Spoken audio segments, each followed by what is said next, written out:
복음을 전하는 과정 속에서 귀신에 들린 여인을 그 귀신을 쫓아내므로 자유케 해 주었습니다. 이것은 누가 봐도 정말 잘한 것이지요. 그러나 이 여인을 통해서 돈벌이만 생각하던 주인들은 더 이상 돈을 벌 수 없게 된 상황이 되자 원수를 갚았어요. 그래서 이 복음을 전하던 바울과 실라를 고발을 해서 결국은 관리들이 재판도 하지 않고 고발하는 사람들의 말만 듣고 많은 매를 친 후에 깊은 옥에 가두게 되었죠. 이거는 누가 봐도 말이 안 되는 상황입니다. 우선 하나님이 왜 이런 일을 허락하셨을까? 하나님께도 원망할 수밖에 없는 일이고요. 또 이 귀신 들린 사람을 회복시켜준 사건, 너무나 귀한 일인데 그 주인들은 돈만 생각하고 자기들이 더 이상 돈을 벌 수 없게 됐다는 것에 분풀이를 하고 원수를 갚아서 이렇게 죄도 없는 사람들을 죄인으로 만들고, 그리고 재판도 하지 않고 심히 때리고 옥에 가둔 이 사람들에 대해서는 너무나 억울하고 원수를 갚고 싶은 마음도 생기고, 또 죄가 없는데 죄인이 되어진 이 상황은 누명을 쓴 거잖아요. 그러니까 누구를 향해서도 분노가 치미는 그런 상황이지요.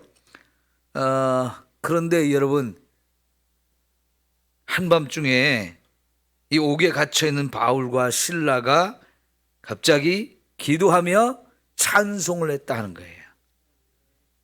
우리는 이 상황이 예수 믿는 사람들의 놀라운 능력이고 힘인 줄 믿습니다. 우리가 그냥 억울하고 화가 나고 속상하고 분노한 마음에 사로잡히면 이거 잠도 못 자고요, 밤새도록 이를 갈며 끙끙 앓아야 되죠. 이제 매를 잔뜩 맞았으니 몸은 얼마나 아프겠습니까? 그런데 우리 예수 믿는 사람들은 이런 상황 속에서도 우리가 찬송할 수 있고 기도할 수 있다고 하는 겁니다. 그러면 그 찬송과 기도의 능력이 우리의 모든 환경과 상황을 바꾸어 놓는데, 찬송하며 기도할 수 있다는 거, 이거 예수 믿는 사람이 아니면 불가능한 일이죠.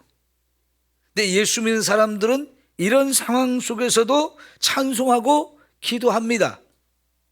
그런데 생각해 보면 찬송이 안 나오는 상황이고 기도할 수 없는 상황인 것 같잖아요. 근데 이런 상황 속에서 찬송과 기도가 우리 마음을 바꿔놓는 것이고, 더 나아가서 환경을 바꾸는데 하나님이 여기까지 찾아오셔서 어마어마한 지진을 일으켰습니다.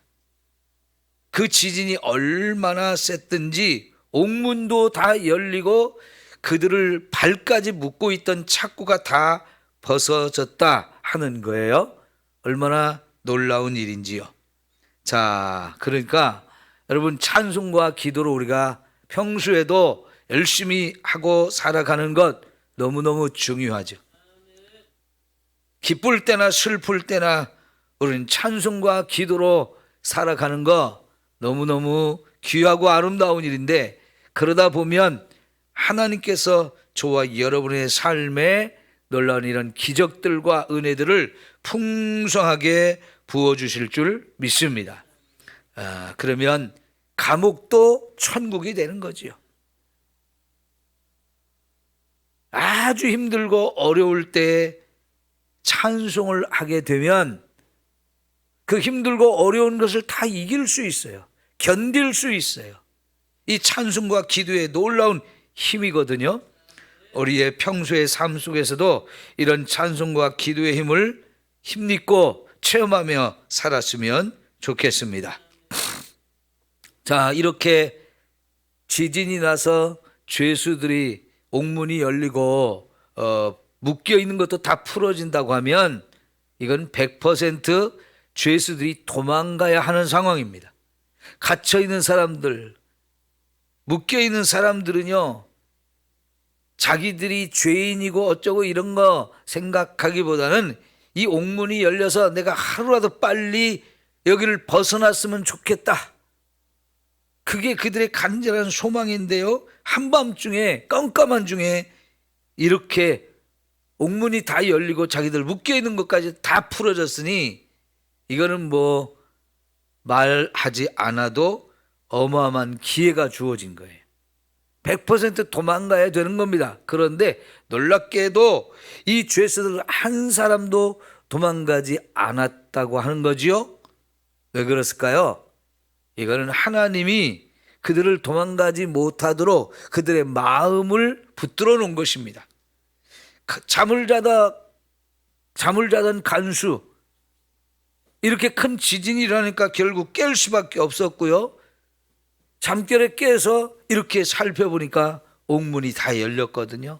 그럼 그가 생각할 때 이건 죄수들이 100% 도망간 거고, 그러면 그 책임이 자기한테 있으니까 이거는 누가 봐도 죄수들을 지키지 못한 자기는 죽어야 되는 것이다 생각하니까 더 이상 살 소망이 없는 거죠.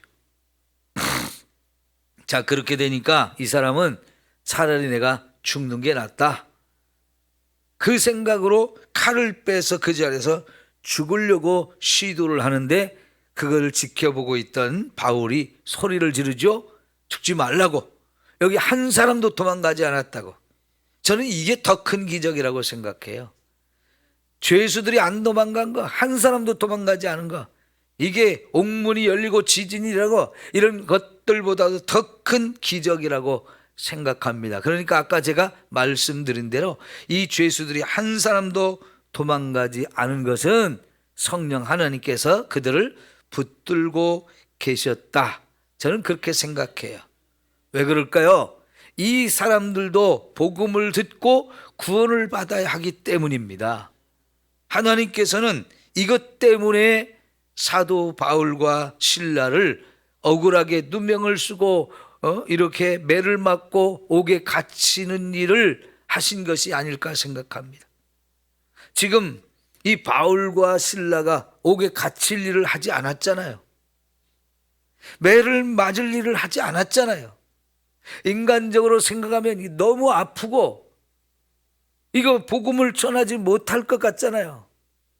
큰일 난 것처럼 생각하는데요, 그렇게 하지 않으면 이 깊은 감옥에 이들이 갈 일이 없어요. 그러면 그곳에 있는 이 죄수들은 복음을 들을 기회가 없습니다.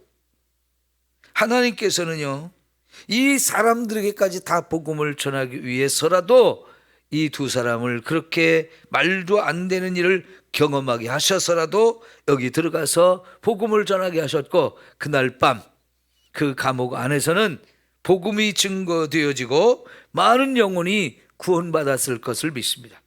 오늘 본문에는 그 간수하고 그 간수의 집 사람들 구원받은 얘기가 나오지만 아마 그 감옥에 있었던 사람들 전부 다 이 복음을 들었을 것이고, 어쩌면 그 죄수들 중에 상당수도 예수를 믿지 않았을까 생각합니다. 그런데 그 감옥이 어떤 형태였을까? 아마 예수님이 감옥에 갇혔었던 그런 구조와 같지 않았을까 생각이 되는데요.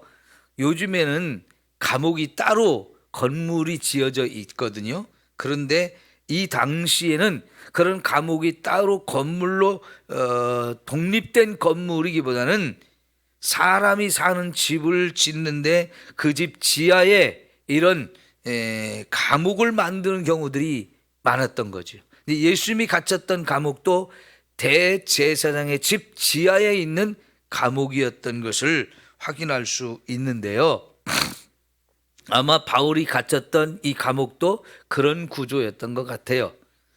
그래가지고 이 33절에 보니까 32절 33절에 보니까 주의 말씀을 그 사람과 그 집에 있는 모든 사람에게 전했다. 그러니까 여기 그의 집 식구들뿐만 아니라 그 집에 있는 모든 사람이니까 죄수들까지 다 복음을 들었으라고 충분히 생각해 볼 수 있는 거예요. 그래서 그 복음을 듣고 나서 그 밤 그 시각에 간수가 그들을 데려다가 그 맞은 자리를 씻어주고 자기의 그 온 가족이 다 세례를 받았다.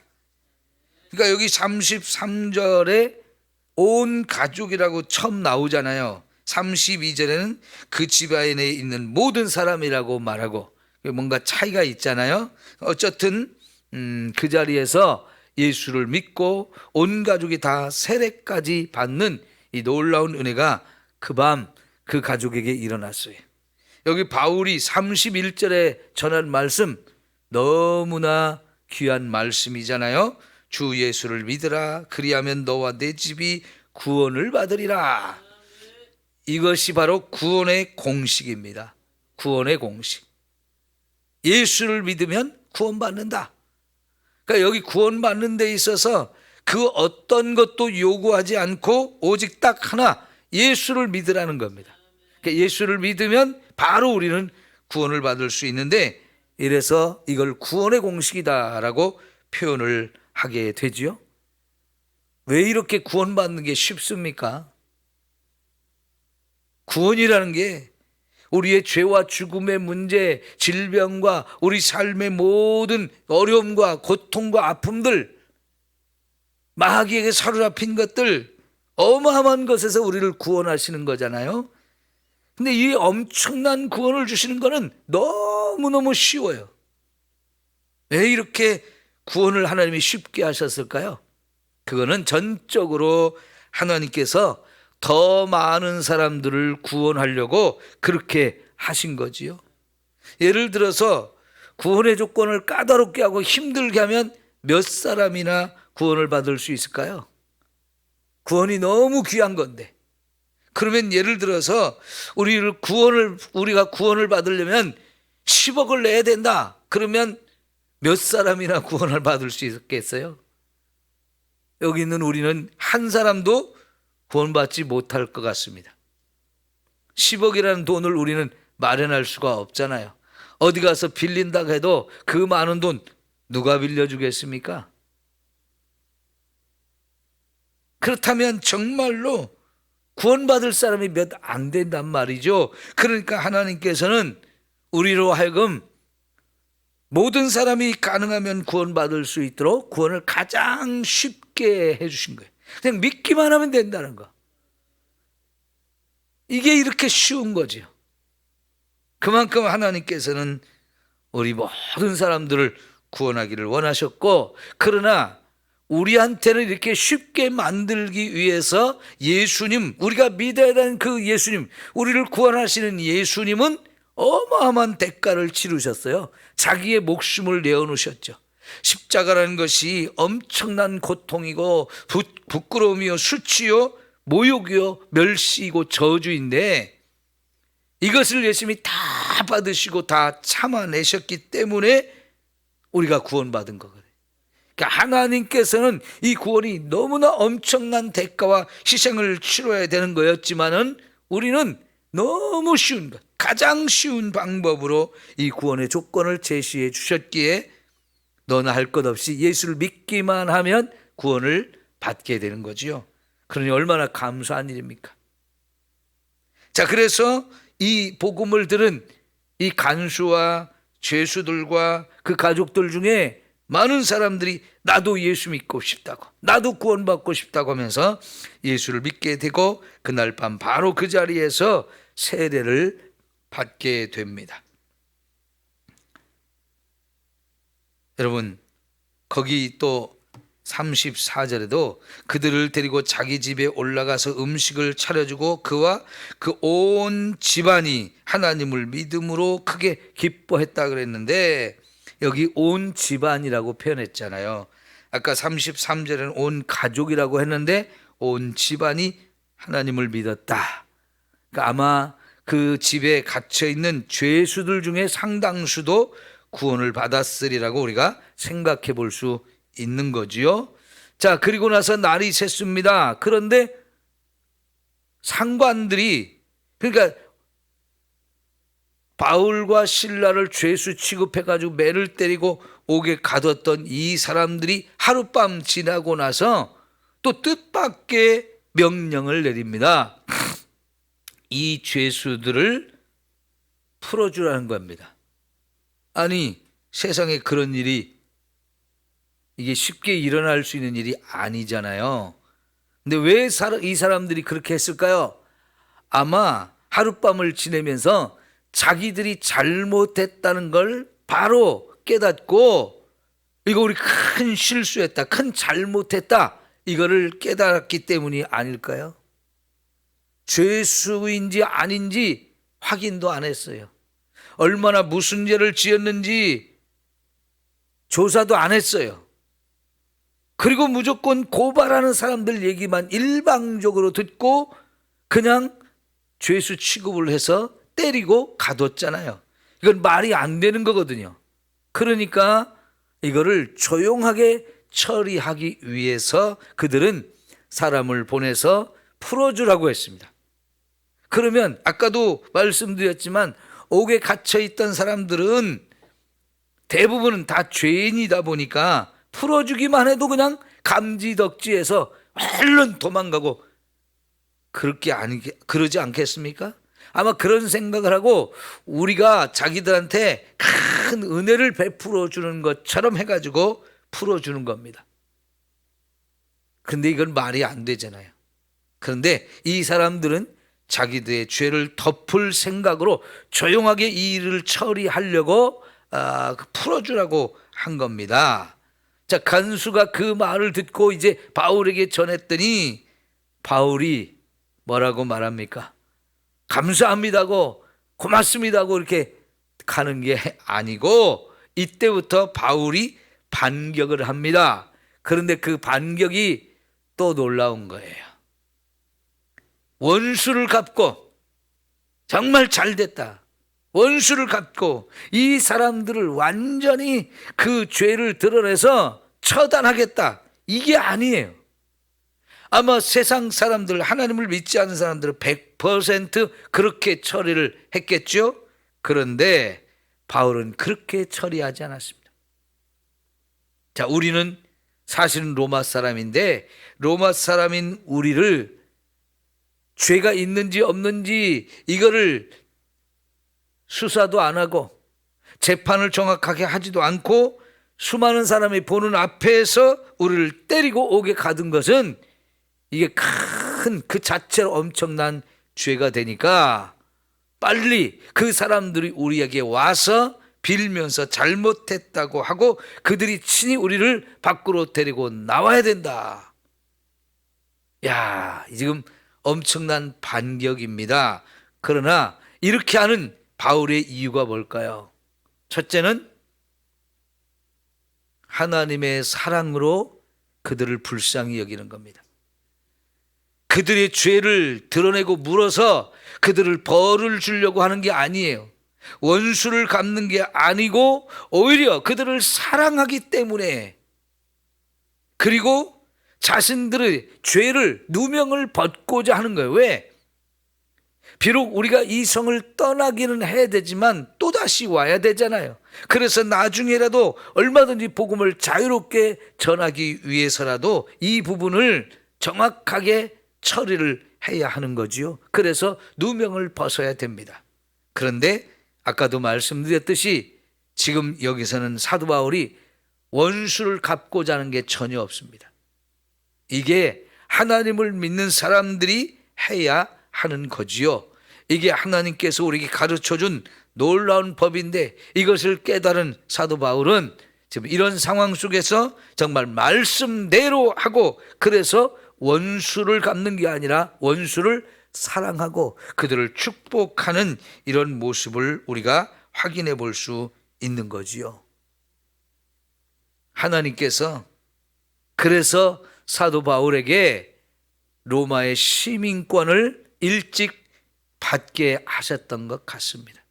그러니까 로마의 시민권이 바울에게는 복음을 전하는데 큰 도움이 되는 거고 엄청난 도구가 되어지는 거지요. 로마 시민권을 가진 사람들은 함부로 이렇게 해서는 안 되는 그 당시 상황이었거든요. 엄청난 특권이 있는 거예요.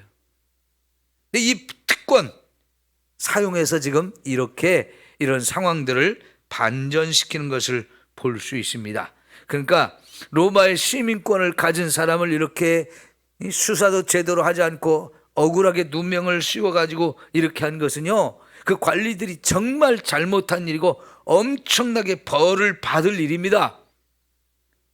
그러니까 이 관리들이 바울 앞에 무릎 꿇고 싹싹 빌어야 되는 이 상황이 된 거죠. 그들이 바울의 말을 들을 때 두려워했다 그랬어요. 그런데 바울은 그들을 다 용서하잖아요. 이게 참 멋진 모습이에요. 오늘 예수 믿는 저와 여러분들이 가져야 할 너무나 귀하고 아름다운 이런 모습이죠. 자, 그래서 사도 바울은 이제 감옥에서 나왔고요. 그 길로 바로 루디아의 집으로 갑니다.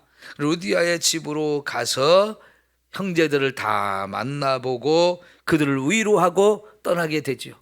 그러니까 사도 바울과 실라가 이제 옥에 잡혀가고 이렇게 매를 맞고 이런 상황을 경험했을 때 빌립보 교회 성도들 얼마나 놀랐겠어요. 그리고 밤새 아마 잠을 못 자고 기도를 했을 거예요. 또 그들 중에는 하나님을 믿는 게 이렇게 어려운 일인가, 이런 일을 당하는 건가 생각하면서 예수 계속 믿어야 되는가 말아야 되는가 얼마나 또 시험에 들고 고민한 사람들 많았겠어요. 그런데 지난 밤에 이러한 일이 있었다는 얘기를 다 가서 전해주고 그들을 위로할 때에 그 빌립보 교회 성도들이 얼마나 힘을 얻고 이렇게 하나님을 믿으면 이런 엄청난 기적들을 체험하는 거구나, 이거를 이렇게 믿음으로 또 이기는 거구나, 얼마나 놀라운 교훈과 깨달음을 얻었겠어요. 그들이 정말 더 멋지게 아름답게 신앙생활을 할 수밖에 없는 거지요. 그러니까 여러분, 이런 과정을 통해서 처음 루디아의 집에 교회가 세워졌겠지만은 이제 두 번째로 이 바울이 갇혔던 감옥, 그 간수의 집에도 교회, 또 하나의 교회가 세워지는 것 아니겠습니까? 참 하나님은 놀라우셔요. 사도 바울이 나중에 빌립보서 쓸 때 보면 이렇게 되나 저렇게 되나 복음이 증거되기만 하면 된다는 거죠. 사람들은요, 바울이 감옥에 갇힌 걸 막 줄고하면서 바울을 시기하던 사람들이, 야, 이제 바울은 옥에 갇혀서 더 이상 복음을 전할 수 없다, 이제 우리 때가 됐다면서 자기들이 잘난치 않은 사람들이 생겼는데 바울이 뭐라고 합니까?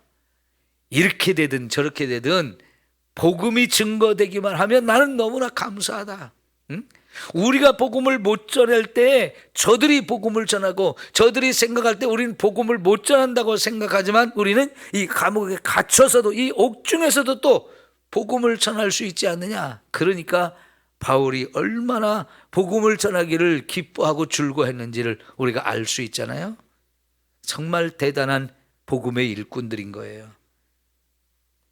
그리고 순순히 이 감옥을 떠나서 이렇게 빌립보라고 하는 것을 또 떠나서 다른 데로 간 것도 사실은 이 간수들, 아니 그 관리들, 이 사람들에게도 진짜 예수 믿고 예수 믿는 사람들이 얼마나 큰 사랑을 보여줄 수 있는지를 이렇게 확인시켜 줌으로 인해서 그들 때문에라도 또 떠나는 거죠. 왜? 그들의 죄가 드러나면 그들이 큰 처벌을 받아야 되니까요.